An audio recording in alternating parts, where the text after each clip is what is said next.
Jadi saya bermula dari seorang wartawan ya, nggak jauh beda dengan Mbak Hesti di tahun 80-an ya. Iya. Di awal 80-an saya menjadi wartawan sampai tahun 2009 menjadi wartawan.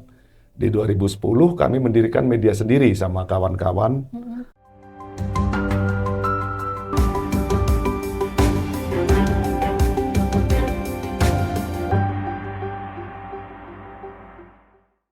Halo pemirsa Tribuners Senarian Surya, kembali bersama saya Hesti Kristanti di wawancara eksklusif.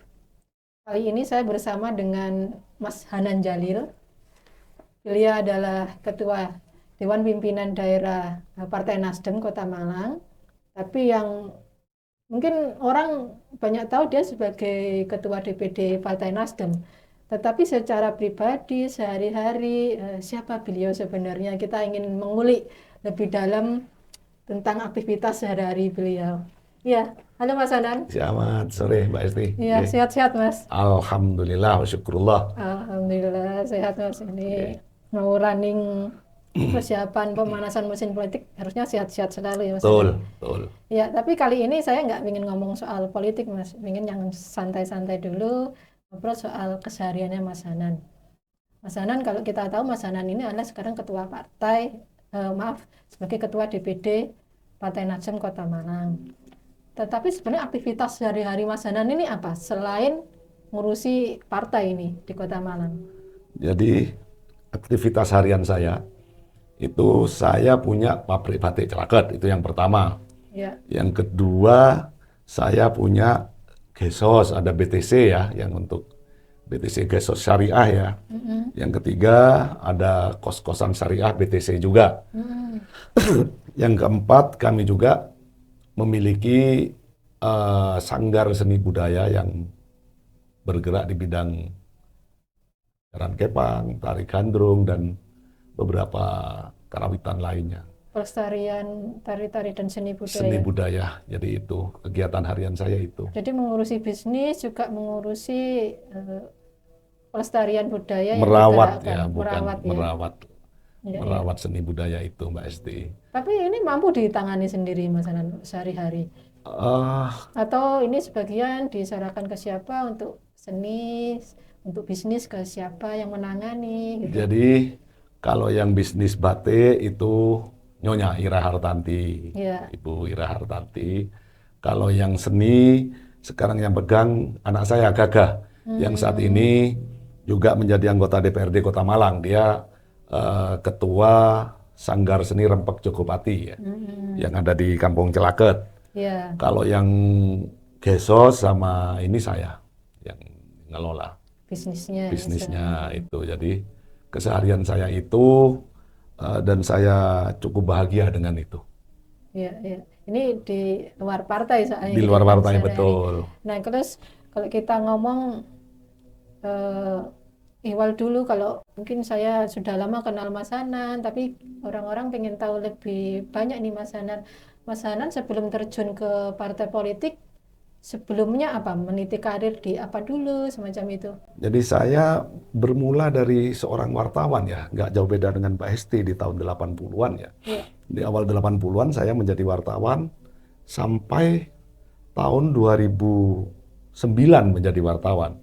Di 2010 kami mendirikan media sendiri sama kawan-kawan, Mm-mm. eh, sama Mas Khairul Anwar, itu mendirikan media sendiri. Iya. Dan sampai sekarang, karena apa namanya, kadang-kadang kami juga rindu menulis, sehingga kalau kami masih harus menjadi wartawan di tempat lain, kami harus mengikuti apa yang diperintahkan oleh perusahaan tentunya. Iya. Tapi berhubung ini hanya karena rindu, jadi kapan saya rindu menulis, saya akan melakukan wawancara dengan siapa yang Ada penyaluran ya ada untuk penyaluran menulis ini ya, ada penyaluran keinginan. Iya. keinginan kewartawanan saya ya. Iya, itu mungkin karena memang basicnya dulu wartawan, banyak mengenal orang, banyak mengenal kalangan yang tokoh-tokoh, itu menjadi salah satu poin penting untuk meniti karir di Betul, betul di politik, dunia Mbak. politik ini. Dulu Mas Hanan dengar-dengar juga lama menjadi wartawan di Jakarta gitu ya. Betul, Itu betul. di mana Mas Hanan? Ya di salah satu harian, Ya. yang ngepostnya di beberapa tokoh politik yang saat ini menduduki posisi penting ya, Ya. karena eh, saya tidak akan membuka namanya karena Ya. nanti kita dipikir apa namanya eh, Ya. pingin diakui keberadaannya di saat itu Di toko politik di ya, tokoh rumah-rumah politik. toko Jadi politik, liputan politik lah ketika liputan saat politik itu. pada waktu itu. Setelah Ya. itu pindah ke Surabaya Post juga Hmm. sama hingga tahun 2002. Ya. Setelah itu kami menjadi bagian dari harian apa namanya Duta Masyarakat Ya. eh, sebagai kepala biro di Malang Raya. Setelah Hmm. itu mendirikan media sendiri dengan kawan-kawan yang ada di Malang sampai saat ini, Mbak. Ya. Media ini sebagai penyaluran untuk keinginan untuk menulis, tapi juga ada bisnis yang dirintis Betul, ketika betul, itu. Nah, betul. tapi ketika awal ingin memulai salah satu bisnis batik, diantaranya batik ini kan batik dengan Tulis, Mbak, batik tulis, betul. batik tulis yang dengan ide-ide desain-desain yang kontemporer, saya rasa juga belum banyak sekarang dilakukan orang-orang. Ini kenapa muncul ide dari wartawan, terus idenya lari ke batik ketika itu, Mas Hanan? Jadi kalau batik itu memang leluhurnya nyonya saya itu memang pembatik, Mbak. Jadi di Celakat itu Oh, memang leluhur dari sentra batik ya. Hanan ini ya, Betul, sentra sentra batik. batik ya di Malang itu. Jadi leluhur nyonya saya itu memang pembatik semua. Hmm, hmm. Cuman sempat vakum di sejak tahun 70-an. Setelah masuknya printing ke Indonesia, masif masuknya printing ke Indonesia, Kalah persaingan kalah ketika itu. bersaing pada waktu itu dan saya hidupkan lagi tahun 97.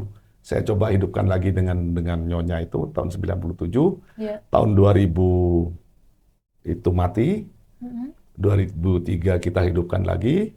2005 mati. 2007 kita hidupkan lagi dan hidup sampai sekarang alhamdulillah. Itu prosesnya ada hidup mati itu Betul, apa? karena Faktor. keberpihakan pemerintah kepada pengusaha lokal yang kalau menurut saya dalam tanda petik itu kebijakannya kurang bijak pemerintah pada saat itu ya, Baik-baik. Jadi keberpihakan ya. UKM-UKM yang lokal ini tanda kutip kurang terawat dengan baik sehingga Ya, itu betul. membuat kondisinya belum bisa survive, belum bisa settle Betul, ketika itu ya. betul. Ya, iya. Sehingga kalau dalam konteks batik, Ya. saya sangat mengucapkan terima kasih kepada Bunda Heri Buci Utami pada saat itu ketua PKK Kota Malang ya, Kota ketua Malang. penggerak PKK Kota Malang, karena atas bantuan beliau itu yang pertama ASN disarankan untuk menggunakan batik lokal. Pemerintah pusat juga mewajibkan harus ada batik di tiap hari apa dan bersambut ya dengan kebijakan Pak Penny pada waktu itu sebagai wali kota, mewajibkan ASN membeli batiknya batik lokal, dan kebetulan pada waktu itu yang di Malang yang ada batik itu cuma saya gitu loh. Kebetulan sekali, sehingga saya sangat mengucapkan terima kasih kepada beliau-beliau berdua itu. Ya. Terkait desainnya, tentu desain batik lokal ketika itu kita belum memiliki identitas Kota Malang, batik lokal Kota Malang kayak apa sih sebenarnya ketika itu. Betul. Ini ketika itu seperti apa batik lokal yang dibuat oleh Mas Hanan? Apakah menciptakan sendiri, menciptakan jenis-jenis ragam motif yang sumbernya dari mana? Sejak awal tahun 97 itu istri saya nanya ke saya, ya iki motifnya apa? Apa yang kamu lihat dan kamu dengar, kamu batik. Jadi istri saya waktu itu melihat bunga teratai, melihat singa, melihat bunga puring, yaitu yang mereka torehkan gitu loh. Itu di awal, melihat topeng, jadi mereka torehkan semua itu. Dan alhamdulillah sekarang torehan-torehan itu banyak ditiru oleh masyarakat. Saya mengucapkan bersyukur, beribu-ribu syukur itu. Masyarakat mempercayai bahwasanya karya kami diakui gitu, itu aja. Ya, berdasarkan dari tumbuhan-tumbuhan sekitar yang terlihat di situ, akhirnya menciptakan itu kekhasan untuk batik Kota Malang seperti itu. Awalnya saya tidak ingin itu katakan batik Kota Malang, karena kalau Kota Malang itu pastinya akan banyak protes dari orang-orang yang merasa juga ahli di mereka bidang di batik. bidang batik. Sehingga saya ciptakanlah yang namanya batik Celaket. Jadi kalau ada orang Malang yang protes, lah ini bukan batik Malang kok, ini batik Celaket, itulah apa ya gitulah. Jadi Motifnya motif motif apa yang ada kontemporer, apa di yang dibikin oleh perajin-perajin yang ada di di Celaket. Celaket gitu. Jadi itu. Kalau sekarang ada berapa perajin di Celaket itu, sehingga bentuk semacam kawasan membatik atau gimana? Eh, Pasca pandemi itu tinggal 3. Sebelum pandemi itu ada 50 lebih. Yang tokonya ada di tempat saya. Ya, Mereka membatik di rumah, nanti ditip jual di tempat saya. ya. Tapi sejak pandemi, dari 50 lebih itu sekarang tinggal 3. Itu pun kembang kempis, termasuk batik saya sendiri. Ya, Dampaknya luar biasa sekali sangat dirasakan. sangat luar biasa dampak dari pandemi itu karena eh, jangankan kita berjualan, membuka toko aja tidak boleh gitu pada waktu itu. Sehingga rentang waktu 3 tahun itu bukan waktu yang pendek ya Ya, untuk menghidupi karyawan dan semacamnya, sehingga ya. eh, akibatnya sangat fatal, mereka mati semua. Sekarang berusaha survive lagi atau seperti apa mereka? Yang 3 itu berusaha masih ya, termasuk saya masih berusaha. Karyawan saya yang dulunya 20 lebih, itu sekarang tinggal 3 pembatik dan 1 penjaga toko, ditambah dengan apalagi itu ya ada 5 lah, cuman sekarang dari total 30 lebih sama karyawan yang lain itu sekarang tinggal 5. Belum di tempat-tempat yang lain yang titip jual ke kita itu. Ya, ya. Jadi itu Tapi Mbak Esti. tahun ini harapannya bisa kondisinya bisa kembali normal, wisatawan bisa kembali mendapatkan oleh-oleh di Kota Malang, kunjungan wisatanya kembali meningkat, apalagi sekarang musim liburan. Ini sudah mulai agak lihat ramai atau gimana untuk Kalau batik? kalau wisatawan sebetulnya kan gini Mbak ya. Yang kita harapkan itu orang tua mahasiswa ya. Kalau dulu sebelum pandemi, orang tua mahasiswa yang datang ke Malang itu mereka selalu mencari oleh-oleh yang khas Malang. Ya tentu. Ketika anaknya di wisuda, semacam Nah, itu itu. mungkin ya. Meski entah itu wisuda, entah itu sambang. Iya. Jadi mereka akan selalu cari keripik dan apa yang khas lagi di sini, batik, topeng atau apa. Dan itu semuanya ada di toko saya gitu. Nah, setelah pandemi, perajin topengnya sekarang sudah tidak mau buat lagi karena tidak laku. Iya. Perajin batiknya juga sama.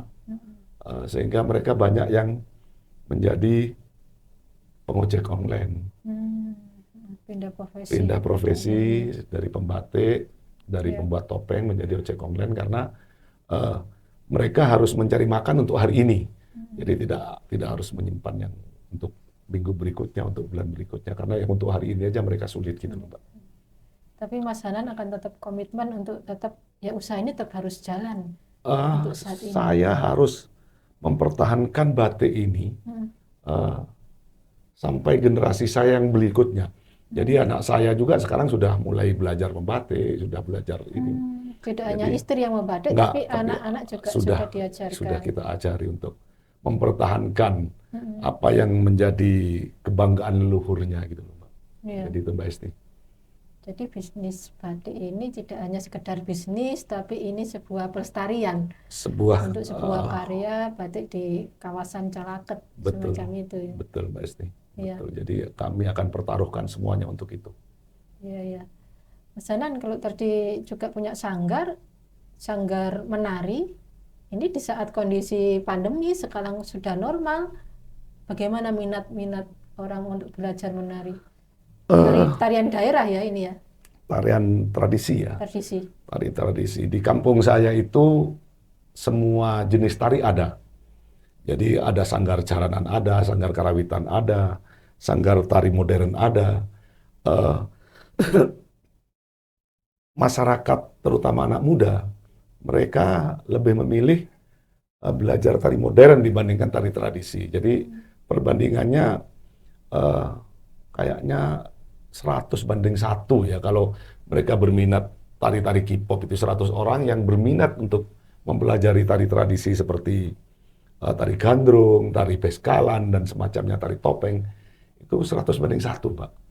Sebetulnya kami tidak khawatir ini akan punah. Sepanjang yang satu itu berani berjibaku mempertahankan itu, saya yakin tidak akan punah. Cuman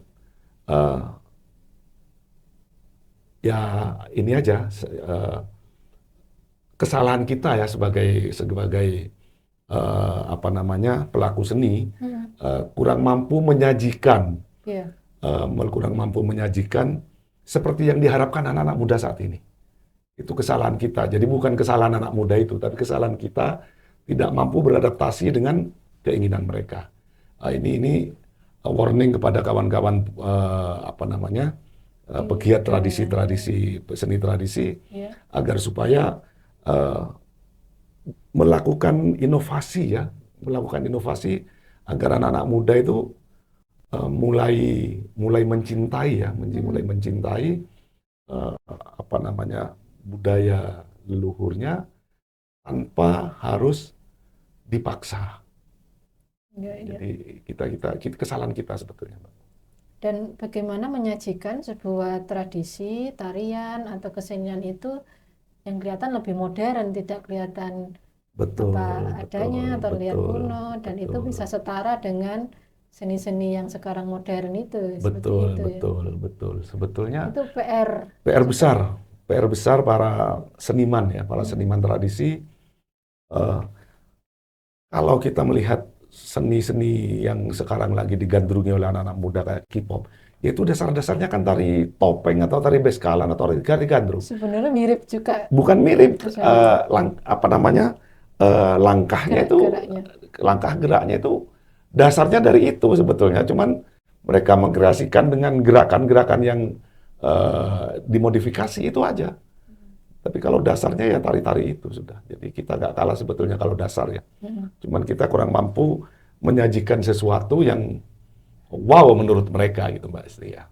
Itu PR besar kita bersama ya.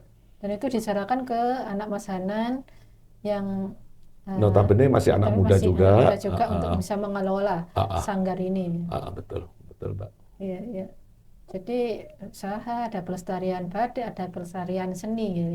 Betul. Bu Hanan sendiri sini perannya juga selain ibu rumah tangga juga ikut di situ juga ikut terus untuk mengurusi batiknya itu. Dulu sama. Kenal dengan Bu Hanan di mana ini? Di Surabaya. Waktu saya jadi waktu saya jadi wartawan Surabaya Pos. Menjadi wartawan. Beliaunya menjadi manajer pemasaran sebuah perusahaan. Saya diundang liputan oleh perusahaannya. Karena terlalu sering diundang liputan, kepincut dan sekarang menjadi mantan pacar saya, Mbak. Sudah sekian lama ini menikah? Sudah 27 tahun. 27 tahun sudah luar biasa lama dan semoga langgeng dan awet. Amin. Mas Hanan, untuk pesan ini generasi muda yang supaya para jomblo lah Mas, supaya bisa nanti membangun hubungan yang baik, hubungan yang langgeng ketika membentuk keluarga apa? Ini yang sudah berpengalaman 27 tahun ini soalnya. Yang pertama, saling percaya. Yang pertama, tidak mengedepankan cinta, tapi harus lebih mengedepankan saling memahami. Saling memahami, saling menghargai, baru saling mencintai. Saling mempercayai, saling memahami, saling menghormati. Cinta itu yang terakhir, Mbak. Kalau mengedepankan cinta tanpa saling pengertian, itu nggak lama. Tapi kalau saling mengerti kedudukan masing-masing, saling mengerti kiprah masing-masing, insya Allah itu akan langgeng. Jadi itu dulu bisa jadi nanti tumbuh cinta. Di belakangnya akan tumbuh cinta dengan sendirinya. Manakala kita sudah saling mengerti, sudah saling percaya, jadi itu resepnya Mbak Esti. Menarik sekali resepnya ini, harus diketahui para jomblo-jomblo yang sedang mencari pasangan atau mereka yang akan segera melangsungkan pernikahan. Baik, ini perbincangan hangat kami dengan Mas Hanan. Dia adalah Ketua Dewan Pimpinan Daerah Partai Nasdem, sekaligus seorang pengusaha di bidang batik, sekaligus juga pegiat seni. Cerita banyak soal keluarganya, soal juga aktivitasnya badiknya yang pasang surut. Nah, ini bisa menjadi pembelajaran untuk kita semua. Demikian wawancara eksklusif saya bersama dengan Mas Hanan. Sampai jumpa dengan wawancara berikutnya. Terima kasih.